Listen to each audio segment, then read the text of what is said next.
Back around the turn of the century, the electric streetcar became the king of the road. But those early electric cars were not fast enough and did not provide adequate services. In the case of Toronto, Ontario, there were 4 separate companies operating 9 different routes. And as a result, the paying public found this to be such an inconvenience. They set about casting votes in January 1920 to put all public transport under one control, and the newly formed Toronto Transportation Commission was charged with the responsibility of finding a new type of streetcar to operate in Toronto.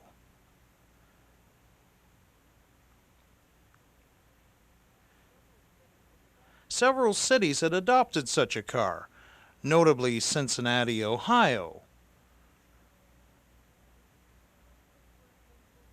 Pittsburgh, Pennsylvania,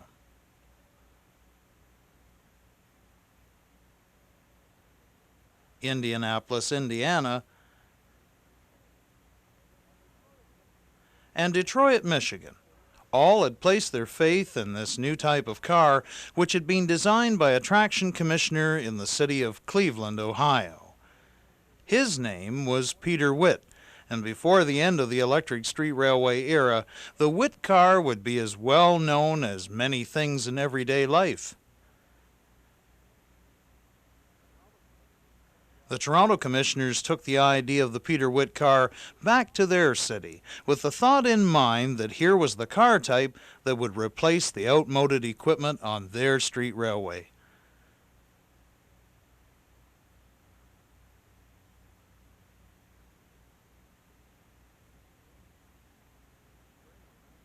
In the spring of 1921, the new TTC ordered 100 of the Witt-type streetcar for use in the city.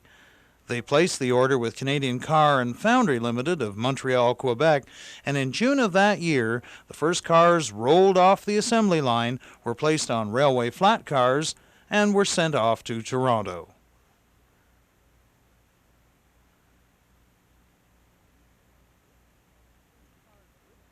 These cars originally had screens mounted on the outside of the windows. These were removed later due to a fire which had caused problems for passengers on a car that was involved with this problem. They were later in their careers updated with a new paint scheme and given new appliances for safety. And until their retirement in 1963, the Witts were just as safe and dependable as any of the other vehicles in the TTC fleet. By the 1950s, the Witts were beginning to show their age, but internally they were much the same as they'd been when they were new, although the wood floors, seats, and varnished woodwork were replaced with upholstered cushions, non-skid surfacing, and some painting on interior parts. The interior lighting remained the curved bell shades of the 1920s. And on the 2-man cars, the conductor's stand remained to service the pay-as-you-pass fare collection system.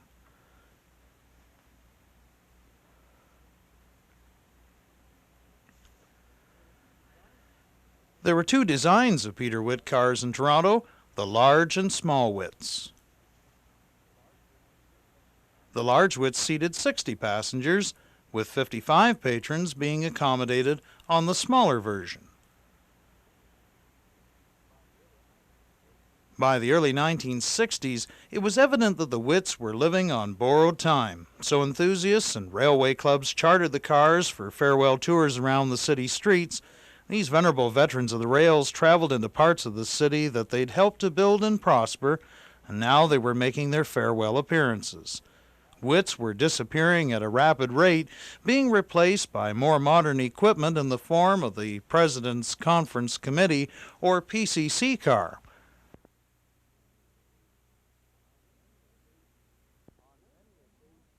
On many occasions, it wasn't uncommon to see the older generation leading the new boy on the block around Toronto.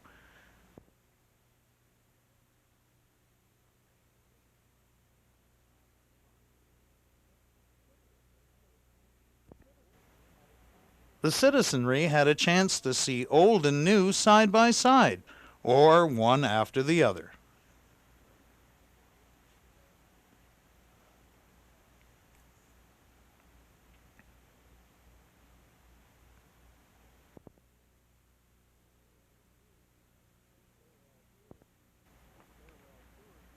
These farewell tours also enhanced feelings towards the vehicles themselves. People were able to experience their sounds, soon to be little more than just memories.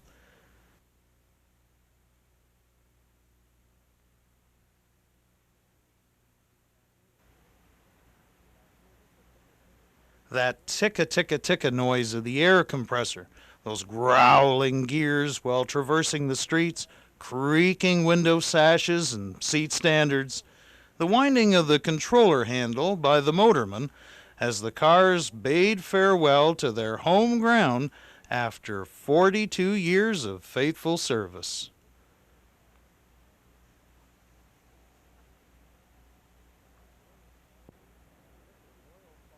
And they took their loyal followers all over the system.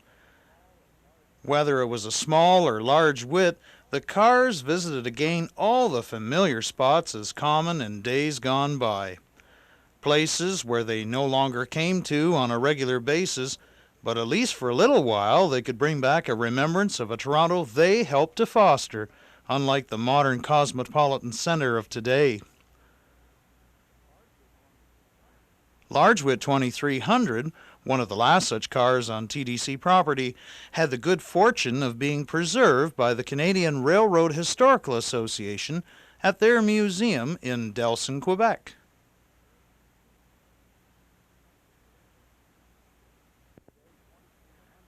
Today, 2300 has been returned to Toronto to be restored for preservation as a proud example of our city's transit heritage. 2300 was the first Peter Witt to be built for service in Toronto and also in Canada, and as only a few other cities in the country had these vehicles, it's very fitting that Toronto has seen the return of this, its very first car.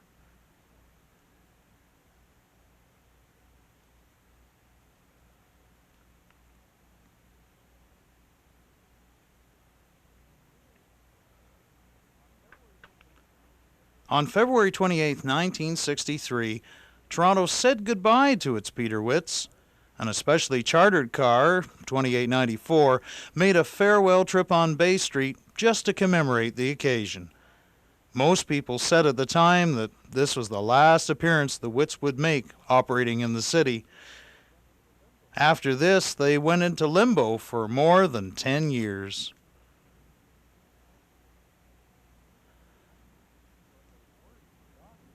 But they weren't forgotten. A small group of people had proposed an idea that would not come to pass until 1972. In that year, this group, known as Streetcars for Toronto, successfully convinced the TTC not to abandon streetcar service, but to rebuild and upgrade the system. Included in their proposal was this earlier idea of a unique sightseeing service in the downtown area provided aboard a nostalgic streetcar. Idea became reality, and in 1973, Toronto once again looked to the Witt car to provide yeoman service. A suitable candidate was found in 2766, which had been stored away for preservation, and car 2894 was loaned from private hands for use as a backup car. But before these vintage trams could begin new service lives, they needed a little bit of dressing up.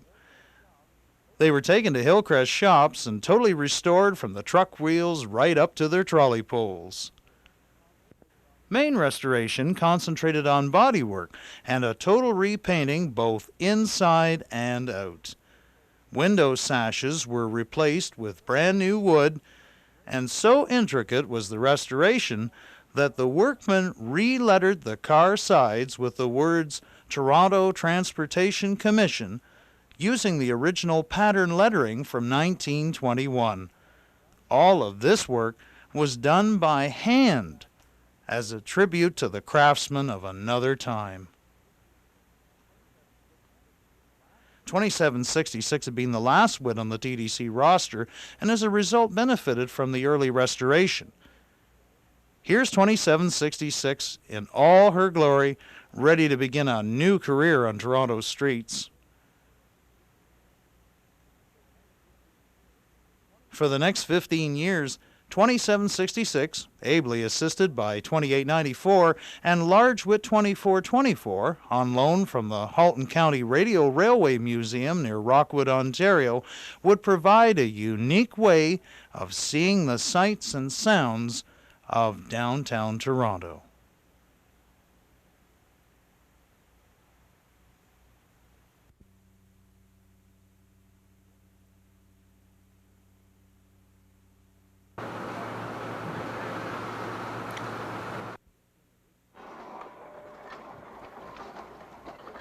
In addition to sightseeing, the Witts were once again utilized by enthusiasts and clubs for special charters of the remaining system, much the same manner as they had been in the early 1960s. This particular trip was sponsored by the Upper Canada Railway Society, and it provides a glimpse of how the Witts looked and sounded yesterday and today.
actually brought the station to recording the map.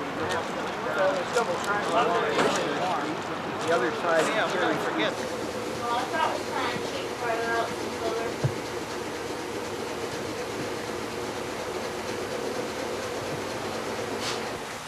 You want an empty car?